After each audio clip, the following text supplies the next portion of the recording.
Hey everyone, welcome back to the podcast. This is going to be the second episode. Introduce yourself. I'm Gavin's dad. I'm Gen X. And you're supposed to embarrass me. I will embarrass you at a couple points in this podcast. That should be your intro. That should be your introduction. I'm here to embarrass my son. I am here to embarrass my son. Okay, so with that said, this is our second time doing the first couple of ones. Let's just say we've had issues with trying to get this started. But we're ready to go now. Yeah, and now we have everything ready to go. So we're going to talk about today movies that we've watched together so far in June. Or that we watched in June. Yeah, that we watched in June because it's July. So. And we watched a bunch of random movies. Mm-hmm. And some new releases. Mm-hmm. And we'll just go through each of them. Where are we going to start? Vertigo. Oh, Vertigo.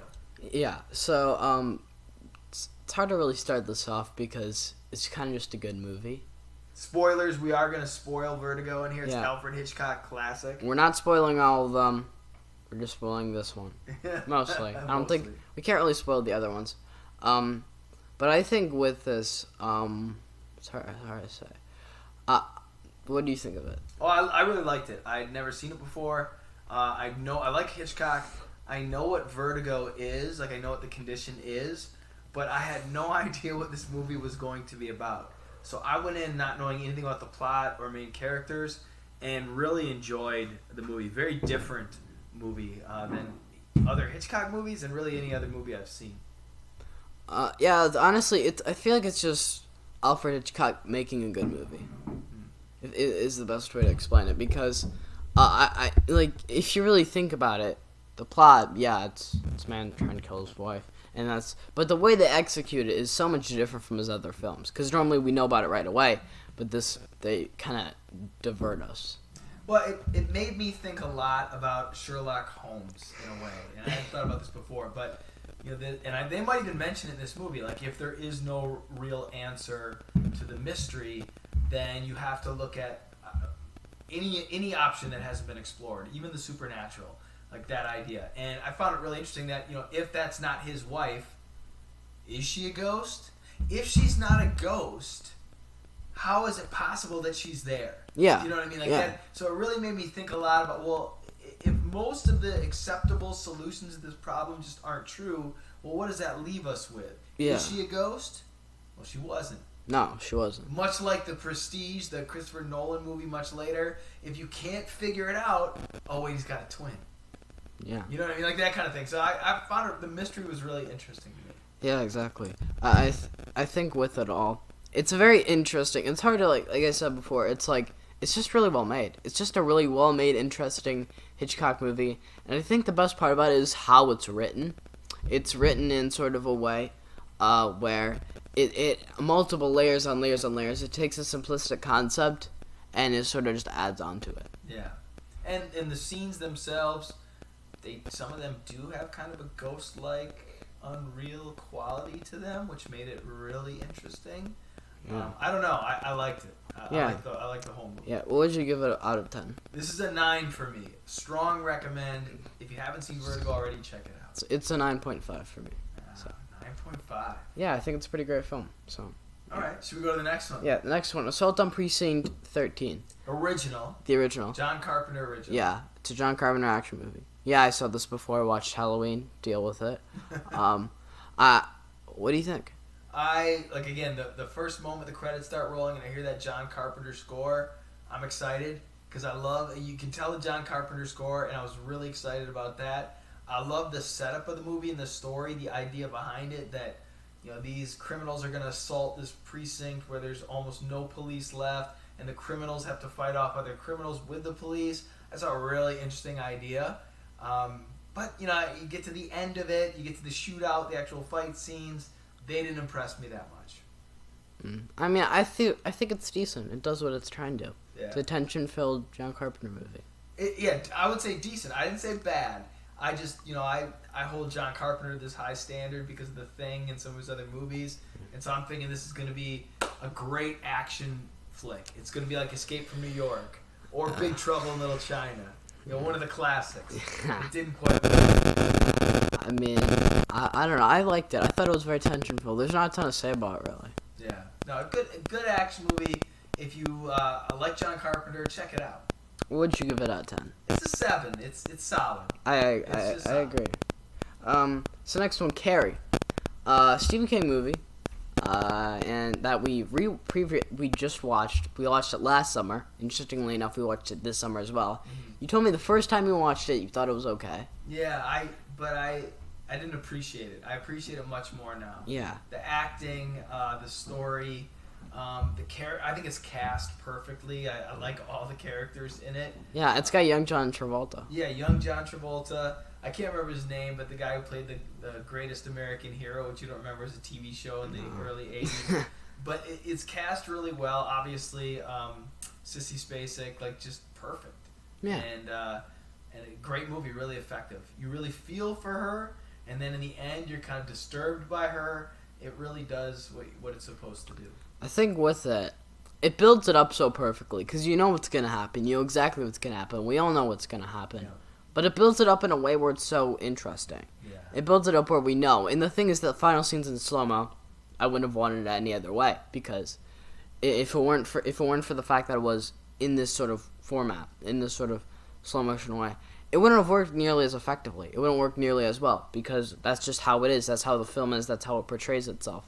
It portrays itself in this just odd way, but also intriguing way. And the way the cinematography is, like the way they shoot that scene where Carrie's finally going to be poured in blood, where we all know what's going to happen. Everyone that read the book, even people that haven't read the book, know what's going to happen, and they just portray it in such a captivating way. Yeah, no, it's Brian De Palma. Yeah, Brian De Palma. I mean, he does a great job with this movie. He did The Untouchables. He did the original Mission Impossible movie, which I think is very underappreciated. I really like The Untouchables. We rewatched that one recently, too. Yeah, we watched that one.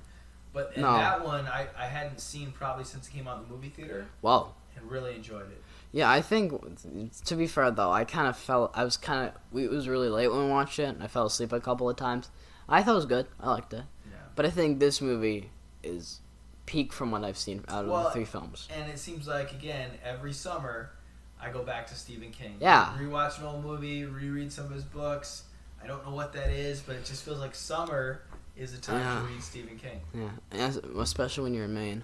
Yeah. Like, if we moved to Maine, we'd probably be, like, just reading Stephen King books and watching his films. I would all the time. Yeah. That's what I would do. That's the thing. It's, like, every time, like, every summer, like, this summer, I rewatched Stand By Me. Mm-hmm. And, like, last summer, you introduced me to Stephen King. Yeah. You introduced me to all of his stuff. Yep. And that's when, I watched The Shining in, like, September. Yeah. And I watched Shawshank during the summer. And I watched a ton of Stephen King stuff. And now I'm reading the stuff that I haven't seen from, like, The Walk. Yeah. And, like, we have another Stephen King movie coming up after this that we watched. Well, I think what we've got is, like, a renaissance of Stephen King. Like, the idea of renaissance means rebirth. So there's this time in the 80s where there are all these Stephen King movies being made, like Carrie, late 70s, early 80s. When was Carrie? 1976. So 76. So late 70s, early 80s, where there are these blockbuster movies being made about Stephen King movies. And then you kind of go through the 80s with the movies aren't that good. And the Stephen King stuff kind of goes away. Yeah, it does. In the 90s.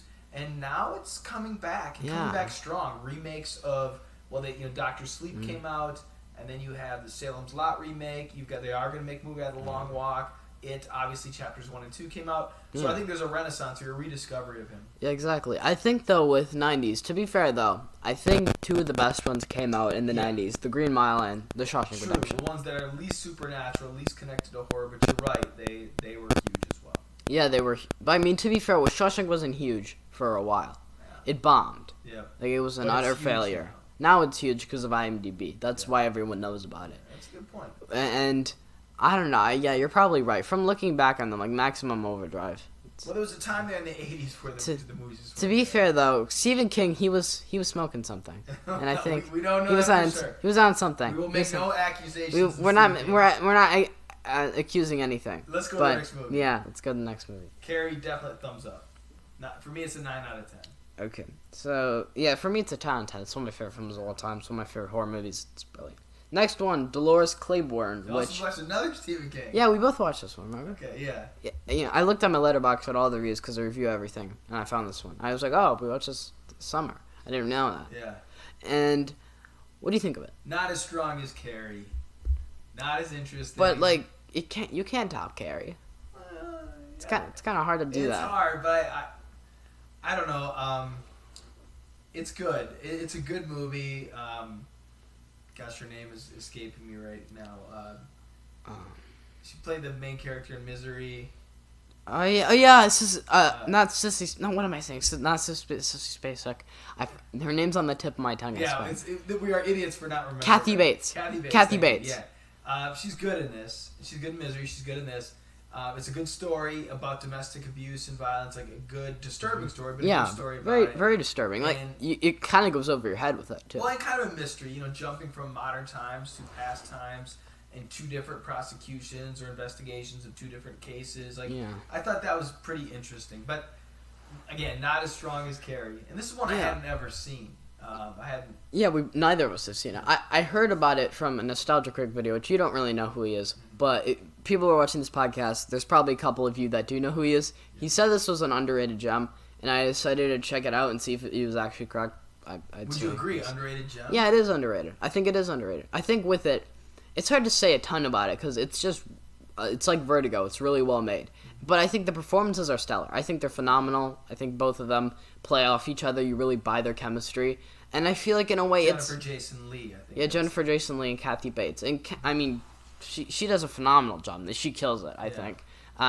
Very different from her performance in Misery. Yeah. Like, a very loving mother, but at the same time, someone that you just can't help but root for and that you feel bad for. Yeah. And that, in just like the way they open up to memories, how smoothly it is, how well done it is, and just like the way they kind of communicate that.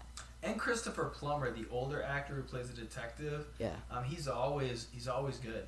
And everything he does, he's always good. I think we saw him in All the Money in the World. Yeah. I mean, it's a pretty forgettable movie, but we did. We saw him in that.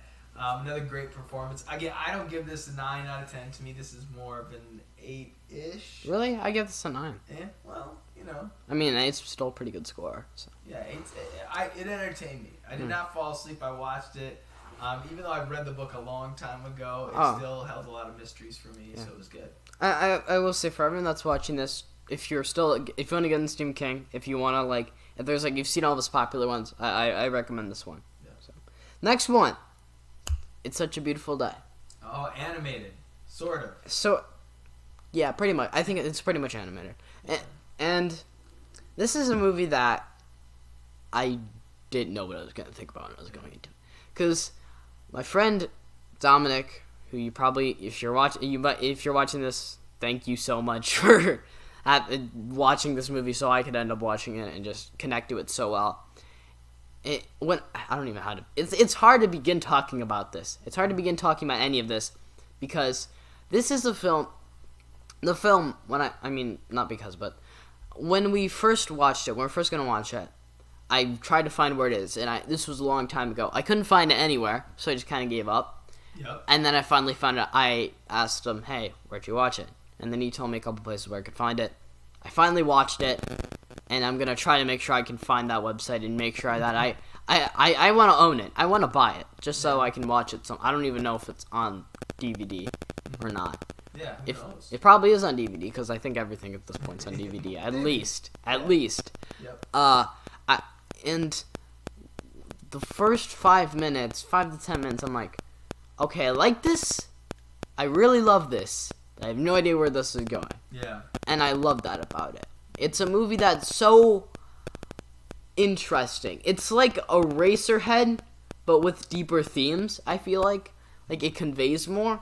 Yep. And it conveys more with its artistic ability. And I think it's even more unique than Eraserhead. Yeah, it's a unique movie, that's for sure. The stick figure animation, you see that, you're kind of like, this can't be good. Yeah. But it is good. I thought it was going to be like a kid's movie, you know? Yeah. Like, not because it's animation. I thought because just, the designs. I'm like, how am I going to take any of this seriously? Well, the designs and the title. Yeah. I mean, you can see a children's book being called It's Such a Beautiful Day. Yeah. And have a stick figure on the cover, and you think, yeah, that's a children's book. So it's kind of set up that way. Yeah, it's set up in a way where you think, oh, this is going to just be probably a kid's movie. And then watch it. It's the most interesting, profound, and creative movie I've probably ever seen. It's good. Yeah, it's good. I don't know if I go that far, but it is good. It's very creative. I think with it, I mean, I can make a whole essay on this movie. It's like the visuals, like to start off, are just in a way out of this world, but so simplistic at the same time. Very simple. Because the animation, you can tell he's a talented animator. He's not just using stick figures to be lazy. Yeah. He's using it to sort of help us have these more creative visuals in a way, and sort of have this sort of different environment. Because you normally don't see stick figures in really anything. Well, I think to use the visuals to represent kind of his feelings, the Yeah. character's feelings, and the voices in his head, like that kind of thing. That was really interesting. Yeah, Way to it's go. like you're in his head, even though he never talks. Right. Even though it's like you can feel a connection with them. You feel like you're with him the whole movie, Yeah. even though he never says a word. Mm. And I think that's something special. It's like you're in his head. Yeah. Like you hear these random things pop up. You hear like these random voiceovers of him, of like this popping in his head, this popping in his head. You know, this random thing, and just little things that you remember. Yeah. And like the way it's conveyed, it's like, these little things that they didn't change you. Yeah. They weren't very important, but you remember them. And I think with the simplistic animation, like you were saying, it's in a way describing how these things really pass by him.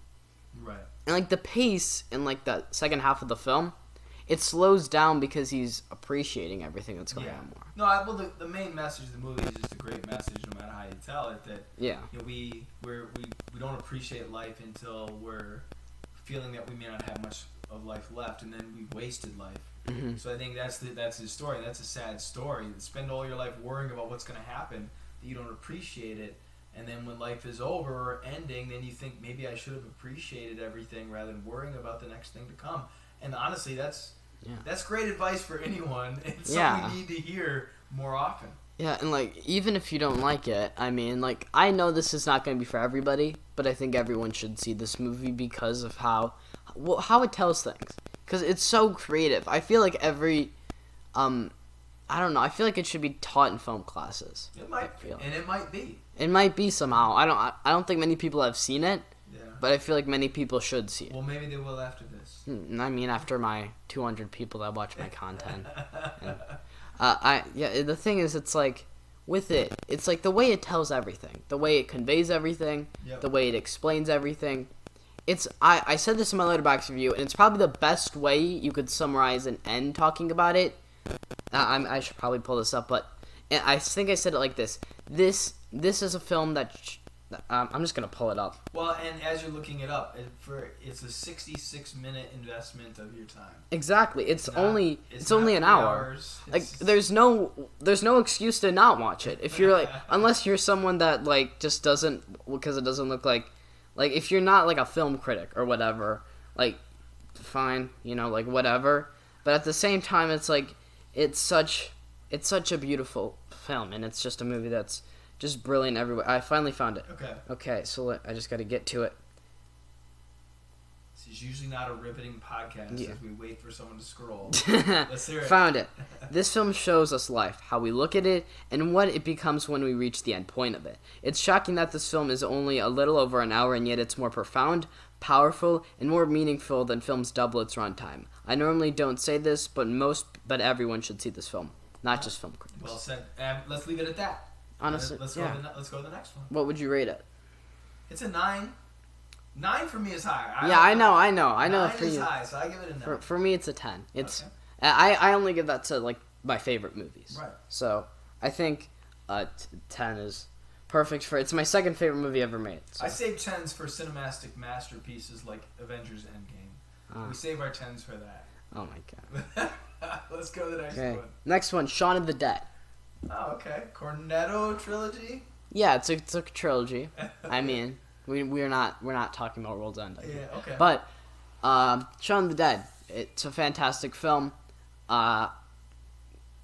It's great. I liked it. A different spin on the zombie. Not really about zombies, but zombies are in it. Different take on it with a little bit of comedy. There's some nods to George Romero, where it's the zombies are really issues with society. They're not really zombies. You see some of that, kind of the mindlessness of the zombie mimicking kind of the mindlessness of modern life. So I kind of like that part of it, and that's where Romero kind of started, Mm-hmm. using the zombies as a mirror to society and what maybe was flawed in society. And so I see a little bit of that in Shaun of the Dead, mixed with a lot of humor, which was kind of engaging. But it's a fun time. It's Edgar Wright because he's so well at crafting scripts. He's so well at crafting dialogue, and he's so well at crafting visuals, and it's so evident in Shaun of the Dead. Yeah, it's entertaining. Yeah, it's honestly, out of all the Cornetto movies, if I'm gonna rewatch one, it would probably be this one. Yeah. Not just because it's the shortest, but because it flies by the most. There are not a ton of zombie comedies out there. Or good zombie movies. And most of the zombie comedies are not good. I'd say Zombieland, the first one's kind of good. Shaun of the Dead's really good, better than Zombieland, and a fun time. Yeah, Shaun of the Dead's my favorite zombie movie, I think. I think with it, like, the way it's edited, too, is very creative. Like, sometimes editing adds to comedy, which I like from Edgar Wright. He does that a lot. It's like, you could, like, a lot of the things you would say about Shaun of the Dead, you could probably describe in, like, all of his movies. Yep. Except maybe Baby Driver. Yeah, Edgar Wright is really good, I guess, when I think about this, of showing you kind of into the lives of, I'm going to use this word, but losers, for lack of a better word. Like, his characters are not tremendously great people. Gary King. Yeah, they got flaws, and he's really good at showing the humor in that. Like, it's entertaining. I mean, Scott Pilgrim's kind of like, in his own way, a god with how... It's hard to say, because...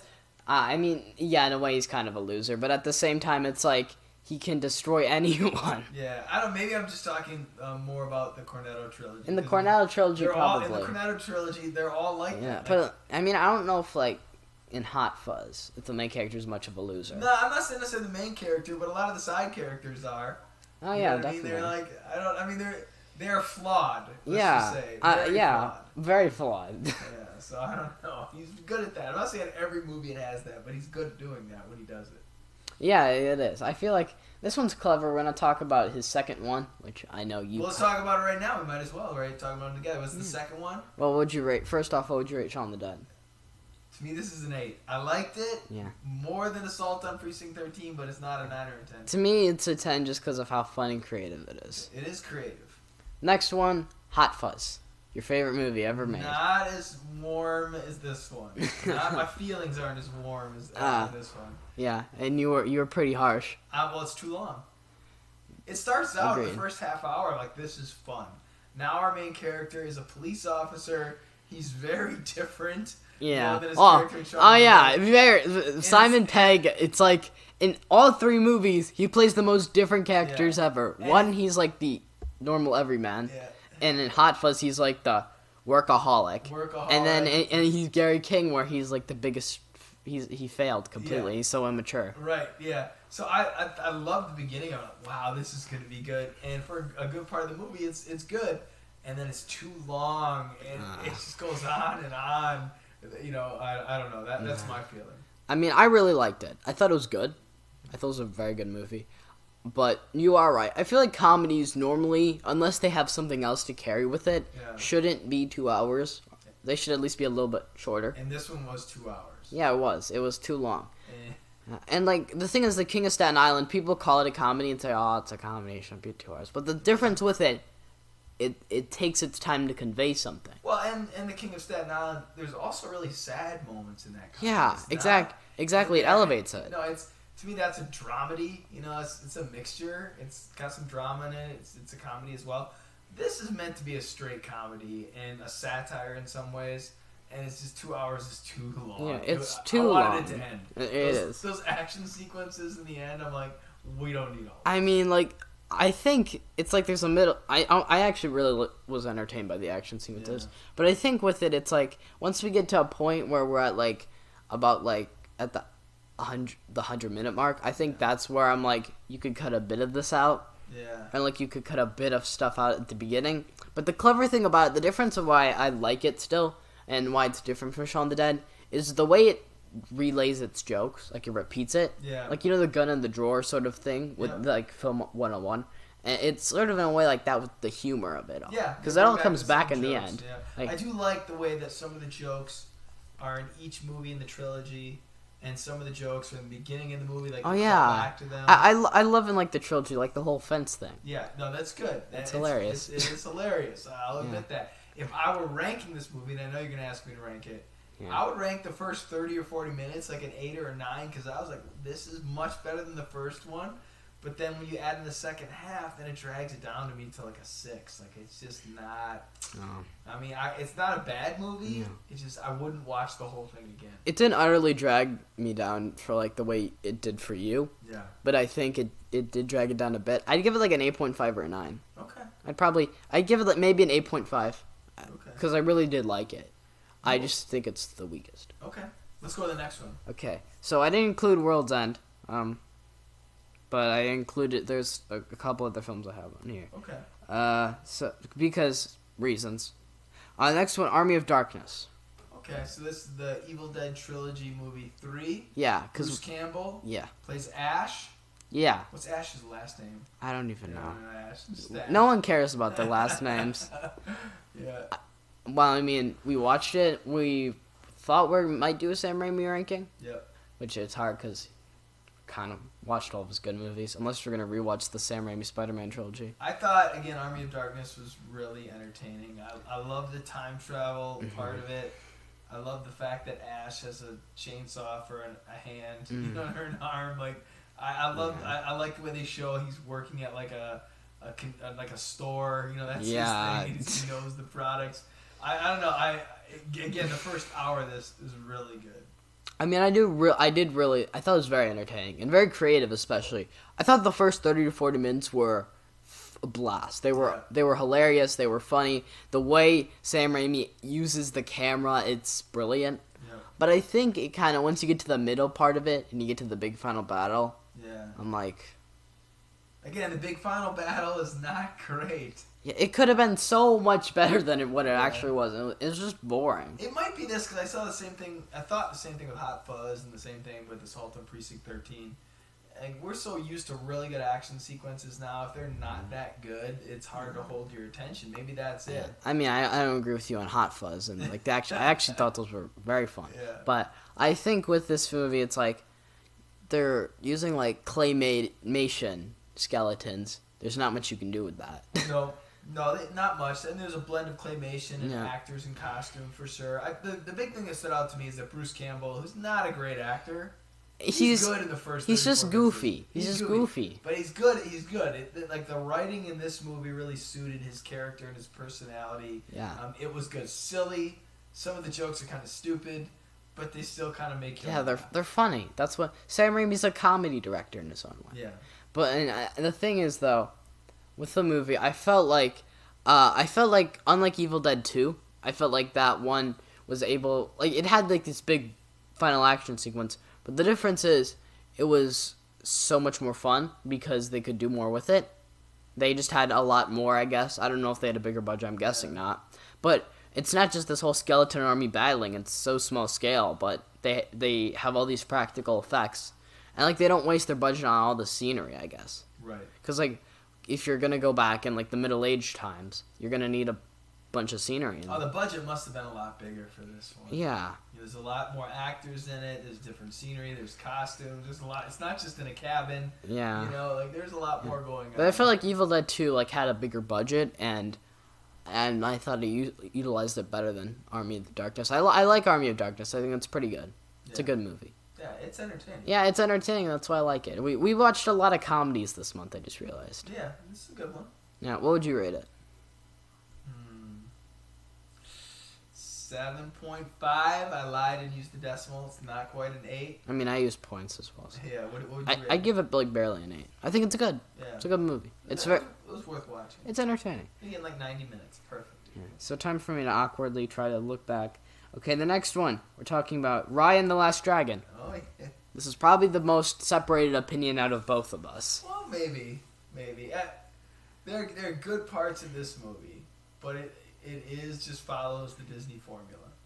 Yeah, and I hate that. Well, I mean, I guess I got to get my ranting out of the way. If you want to know my full thoughts, check out my Letterboxd review. It's probably my best review I've ever made. Yeah. But I said this in my Letterboxd review, and I'm going to say it again. Disney, they're just making product placement. This is product placement. This is money. This is just the bare minimum of what you can do with an animated movie.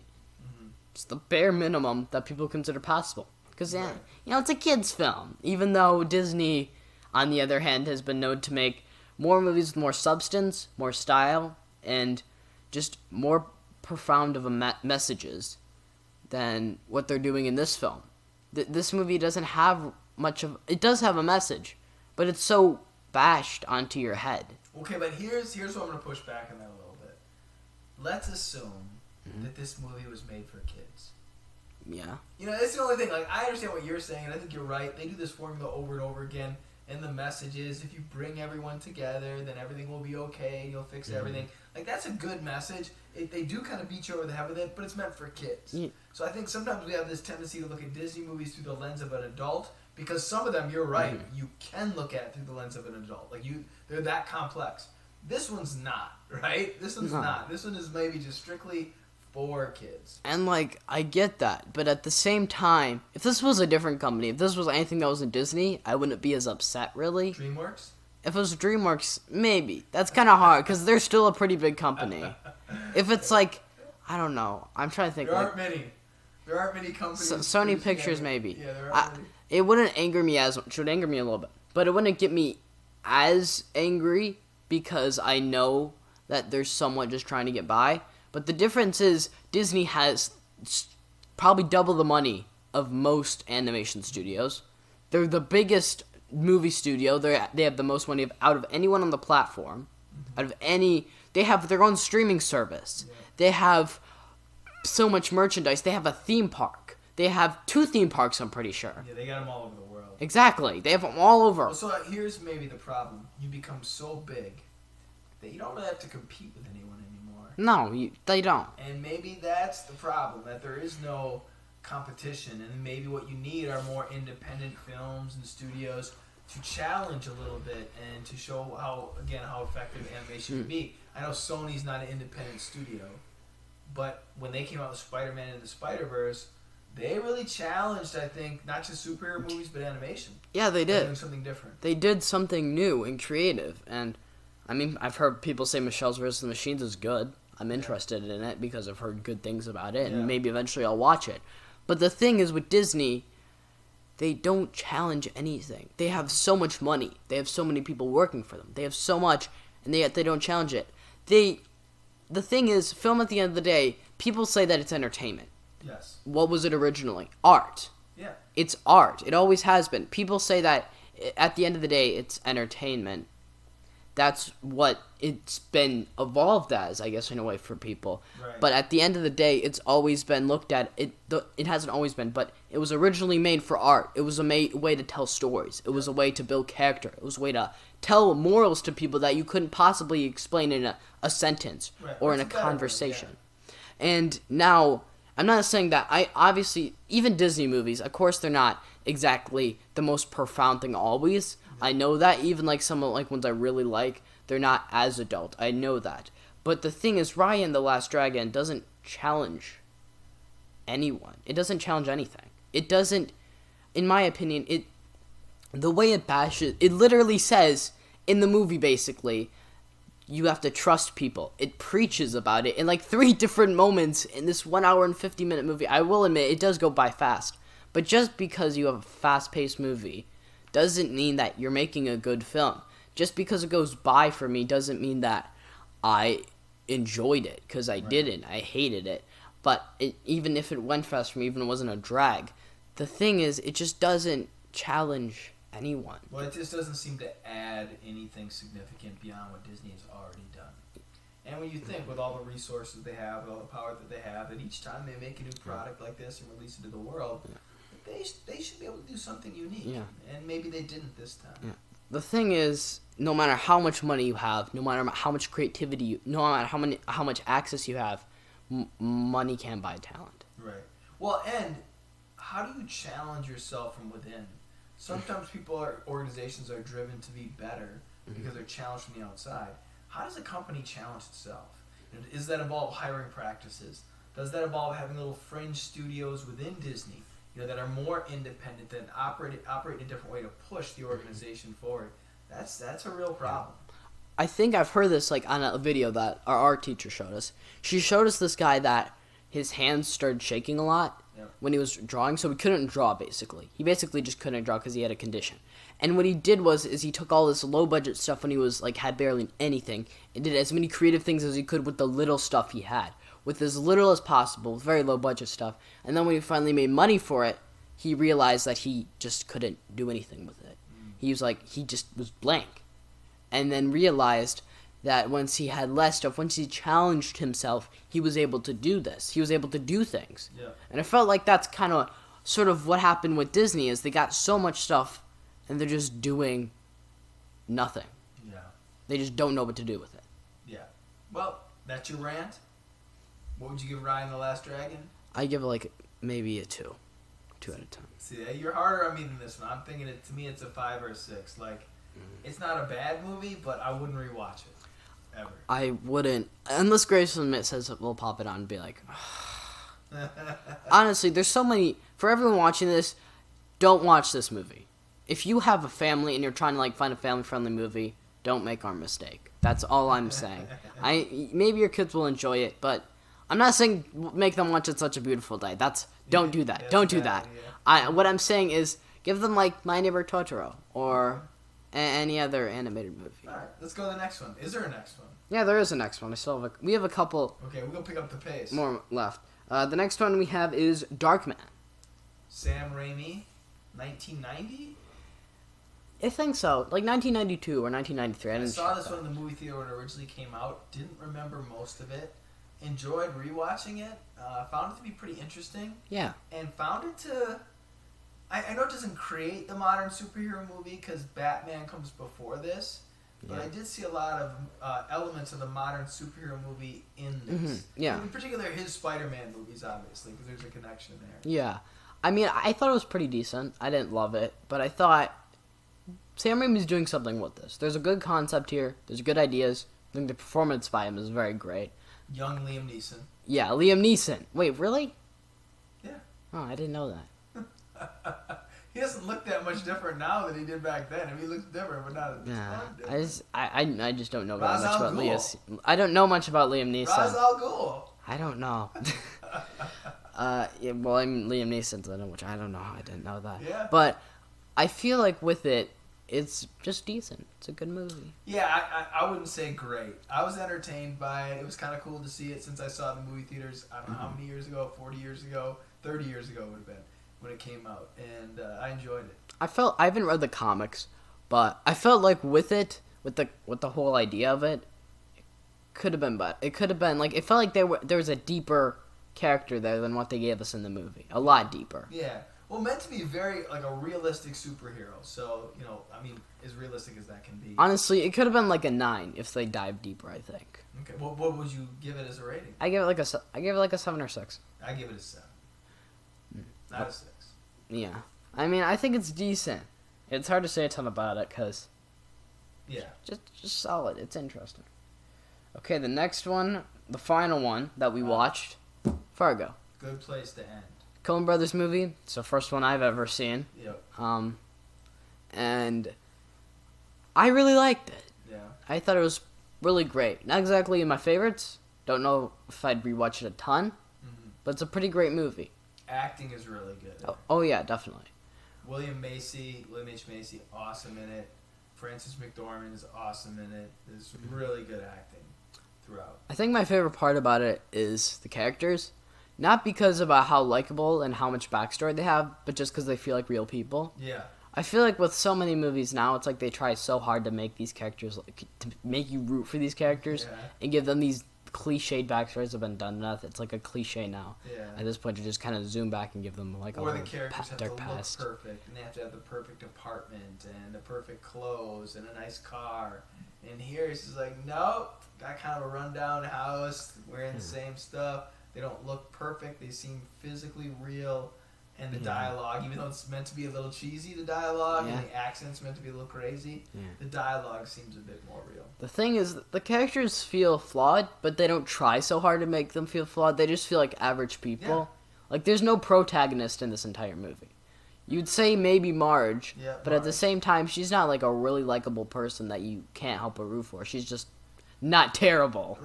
Right. Well, she's just doing her job. Exactly. And she's pretty good at it. Not phenomenal. She ends up solving it, but she's not phenomenal. She just notices a couple details and wants to do a good job, and she gets it done. And like at first, I was thinking where the movie was going was, oh, okay, so spoilers, I guess. I'll put that up there. What's the guy's name? What's the guy's name that like paid them? I forgot his name. I think it's like Jeremy. I think that's his name. Jeremy? I forgot. Jerry. And Lundergaard. And like he has like the dumbest accent ever. And the thing is, in the movie, I was thinking, oh, okay, so he doesn't want them to kidnap. Maybe he's gonna regret this in the movie. Nope, he still sucks.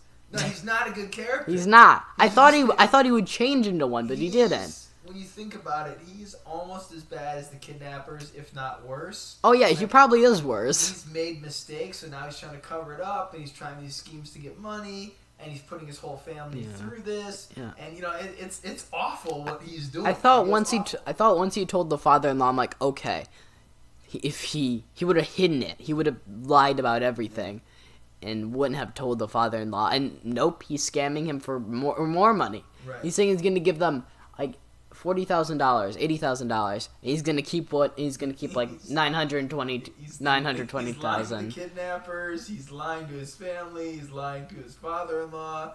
Like he lies to Marge. Like he is not a good person. And he digs himself deeper and deeper and deeper. And it's again one of those stories where, you know, one lie causes a problem, which causes another lie, and more problems, which causes another lie, and more problems, and ultimately you can't escape. I mean, I think that's what happens to Jerry, and eventually he's on the run and gets captured, and he's pathetic. The thing is, like, you predict something's gonna happen, and then like it just doesn't happen. Right. Or like the opposite ends up happening. Because like there's this thing where like I don't know what it was, but there's this scene where like the criminal, like I think his name is Shep. I think it's his name. He was looking at Gene, and like there's this scene where like the Coen brothers, like they sort of zoom the camera in to both of them, and I'm like, okay, well he's gonna fall in love with her or something really or he's gonna do something to her. Yeah. I'm not gonna say it, but and then I'm like, nope, he just kills her. Yeah. Yeah, well, they try to tell the story with the camera, and everything just always looks a little bit different when the Coen brothers are doing it. That's why I like their movies. They have a different take on things. It's humor mixed with disturbing things. And again, this is a story that just spirals out of control, where by the end, it's like this horrible things have happened because of one guy trying, I don't know, is he trying to pay down a debt? I think that's what it is. Or does he just want more money so he can be a big shot? But he's got a decent job. He's got a wife, a son, a decent upper middle class life, and it's not enough. He wants more money. And in the end, what Marge says to the kidnapper in the car, she says, all this just for a little bit of money. Yeah. Like, it's not like it's not going to improve your life that much. And the same was true with Jerry. Like, all this for a little bit of money, he lost his whole life for that little bit of money. It wasn't a little bit of money. It was a lot of money. It was a lot, but, you know, in the end, again, where is the money in the end? Buried on the side of the road where, you know, one of the kidnappers left it. Like, the $1 million is lost. And like, he barely even shoveled it. Yeah, he barely even did. So, he, like, no one, like, and he dies, so he's got no one to tell where that money is. Now, someone will probably discover it. But eventually someone's going to discover it. Yeah. Of once, like, someone confess. Well, I mean, he can confess because he's dead now. Yeah. And it's a movie that takes the simplistic concept and it adds so much to it. Yep. Like, there's so many people that we switch to. Yep. And the thing is, it's like, no one's like a main protagonist, besides maybe Marge. But even then, I don't even think she's not introduced until like a whole like 20 minutes in the movie. Yeah, at least 20, yeah. And like a whole 90-minute film. Yep. She's not That's introduced. True. You're right. So I don't know if you can really count her as a protagonist, really. Yeah. Especially since she has about as much screen as the antagonists. Well, you know, it's either her or Jerry. And if Jerry's your protagonist... No, he's like Henry Hill's from... You can't really call Henry Hill's a protagonist. You know, main character, man. He's like an anti-hero. Yeah, well, yeah. Jerry's definitely not a hero. Oh, no, he's like... It's so interesting because everything is flipped. Everything is like the opposite of what you would expect. Everything is just kind of tied into a different way. Yeah, like I said, in a lot of ways, he's as bad or worse than the kidnappers. He really is. You know, they're bad people. They're committing crimes, but he's just as bad. He might be worse. He might be worse. depending on how you look at it.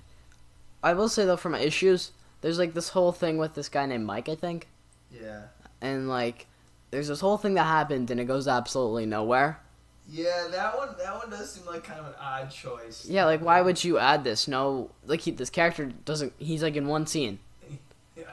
And then is not in the movie. Yeah, I thought about that. It's made this idea to show again dishonesty in people, that his life is kind of a lie. Yeah. It just seems like a lot of the characters in here, at least the ones that we get to know at all, they're kind of lying. You know what I mean? Like they're dishonest about who they are. So I don't know, but you're right. It doesn't seem like it goes anywhere. And the mechanic guy, you know, like Shep Proud. That's Shep. Shep Proudfoot is the mechanic. Yeah, that guy. He's in the movie.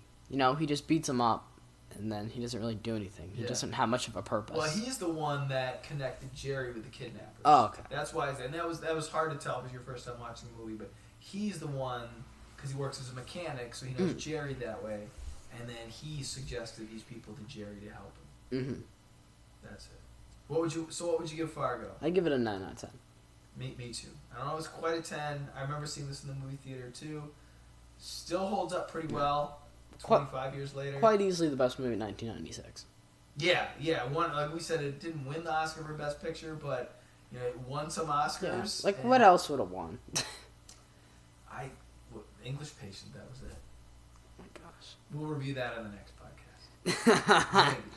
Maybe. But we should probably end it here. Yeah, that's gonna be it. So yeah, that's really What's coming up next for the next podcast? What do we think we're gonna do? Upcoming Stephen King movies. Okay, so we said we both like Stephen King. We're gonna talk about the upcoming news about different Stephen King movies. Hopefully, we'll talk about the originals if it's a reboot. Yeah, hopefully. Hopefully. That's gonna be it. See you guys in the next one.